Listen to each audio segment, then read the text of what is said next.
Woozily, you stagger to your feet and look around. No way! It's right side up! Am I dreaming? Have I gone nuts? To your surprise, everything appears to be right side up now. No strange reflected doors in the hallway, and stranger still, a glance into the still open door, the room has turned itself the right way around, and it is bare of any graffiti. The room certainly looks right side up from the hallway, but you're really starting to mistrust your own senses. You approach the drawer frame with apprehension, nervous to cross the boundary in case the same vertigo happens again. Examining the door itself, its number surprises you, though at this point it probably shouldn't. The plaque on the door reads 205. Somehow the tunnel, which seems to head straight with no descent, deposited you on the second floor of the hotel. You don't have a map for this area. Annoyed, you take a deep breath and step past the threshold into the room. The floor stays just where it is, and no vertigo overtakes you. The room appears deceptively normal. It would be tempting to imagine this is a totally different room, but that doesn't explain the hole in the wall. Well, the dresser drawers are certainly easier to get at now. You might as well rifle through the room to look for anything useful. Who knows? Maybe there's even a clue to rhyme the room was, well, like it was in the first place. You inspect the dresser with a mirror first. The top drawer, in the way of hotels everywhere, contains a somewhat battered copy of Gideon's Bible with a red bookmark. The bottom drawer is full of women's clothing. You thumb open the book to where the bookmark lays, at this point not really expecting it to be someone's favorite Bible verse. Lo and behold, your growing cynicism of the area's adherence to normality is rewarded. The page contains a short poem, which you're pretty sure was never printed in any Bible ever. The murderous masked man, sinister creeping, evading detectives' dexterous deduction, while despair lurks below them weeping. The monster above all brings destruction. With a sigh, you set the Bible down, open on the dresser.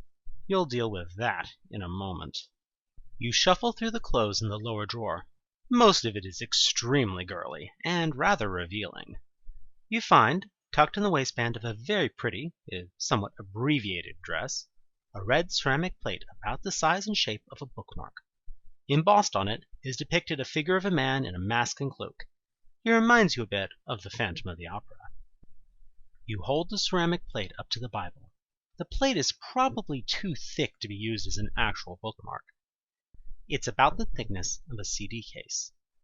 The bookmark in the Bible is a piece of old red ribbon that seems to be glued into the bottom of the book. Both of them are red, but that's about where the similarity ends.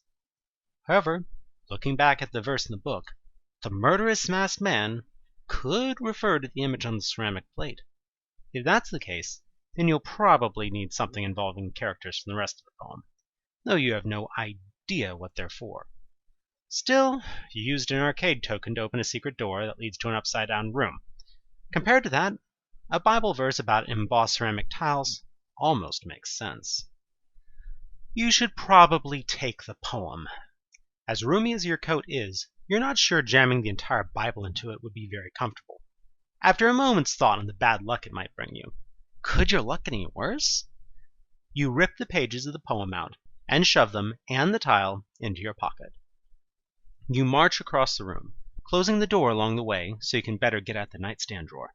Perhaps there's another tile in the drawer? Who knows? You sit down and open it up. The drawer turns out to be empty, apart from a small magnet. You put the magnet in your pocket and get down on your stomach. You pull up the rug, imagining the strange things that might lie beneath it. Almost disappointingly, there's nothing under the rug. No trapdoor? Color me shocked. Down on your hands and knees, you peer under the bed. Twin red orbs peer at you from the shadows, and you hear heavy breathing. There's something under the bed. You get up cautiously and scramble backwards, away from the bed. From this view, you wouldn't be able to tell if there was anything there.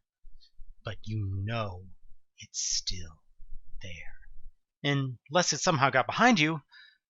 But that's got to be just your paranoia talking. You cast your eyes around the room for something to defend yourself. You suppose that if it came to it you could maybe bludgeon it with a dresser drawer? But whatever it is, it doesn't seem to be coming after you just yet. Maybe it would be better to just leave it alone and pretend you never saw it. You really wish you never saw it. You hurry out of the room, not taking your eyes off the bed until you are safely back in the hallway. You shut the door and lean exhaustedly against it, eyeing the other doors. You've got to find a way out of here. That much is clear. Unfortunately, it's also pretty clear you're going to have to rummage around the place until you find your way out. And suddenly, you are much less keen on doing so when any of these rooms could have some horrible nightmare behind it. Resignedly, you stare down the hallway. There are 4 doors to your left, and quite a few more, as well as a turning corridor to your right.